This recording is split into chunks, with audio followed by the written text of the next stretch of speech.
அம்மா வணக்கம். நீங்கள் ஆவூரை சார்ந்தவர்கள். உங்களுடைய மாமனார் தாமஸ் கவான் டஃபியோடு தொடர்புள்ளவர்கள். அவரிடம் படித்தவர்.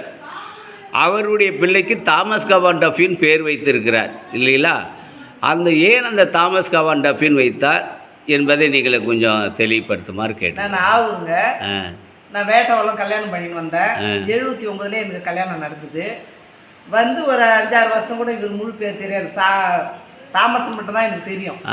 அப்புறம் ஒரு நாள் எங்கள் மாமியார் சொன்னாங்க, சின்னர்களே சொன்னாங்க என்கிட்ட, அவன் பேர் தாமஸ் கவான் டப்பிடி அவன் பேருன்னு எங்கள் மாமியார் சொன்னாங்க. அதை பிறப்பு தான் எங்கள் வீட்டுக்கார் பேர், முழு பேர் இப்படி தான் நான் தெரியும். அப்போ அவர் தந்தையிடம் உங்கள் மாமனாரினுடைய அந்த பற்றாளராக இருந்தனால இந்த பேரை வைத்திருக்கிறார். மாமனார் கூட அங்கே டீச்சர் ட்ரைனிங் படித்து தான் சொல்லிக்கிட்டாங்க. முழு விவரம் தெரியாது. ஜேக்கப் அப்போ தந்தையோடு படித்து அவர் படிக்க வைத்திருக்கிறார்.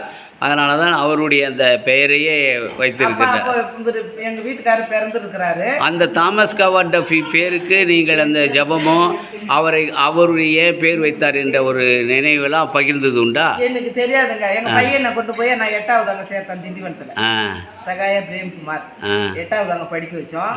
9வது வந்து அர்ஜிலி காட்பாடியில் கொண்டு போய் சேர்த்துட்டோம்.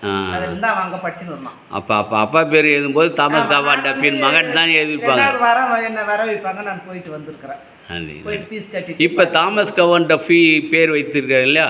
அவருக்காக நீங்கள் உங்கள் குடும்பத்தில் ஜபம் செய்து கொண்டு வருகிறீர்களா? இல்லை, அந்த ஞாபகம் எங்களுக்கு வரலைங்க. சரி, இப்போ இந்த அவருடைய பற்றி ஜபம் கொடுத்துட்டிங்களா? நாங்கள் ஜபம் பண்ணுறோம். பண்ணுங்கள். 7 மணிக்கு முதல் 7:30க்குள்ளே அவருக்காகவும் அவர் மூலம் நீங்கள் வளம் பெறவும் நீங்கள் தொடர்ந்து ஜெபிக்க உங்களை அன்புடன் கேட்டுக்கிறோம். நன்றிம்மா.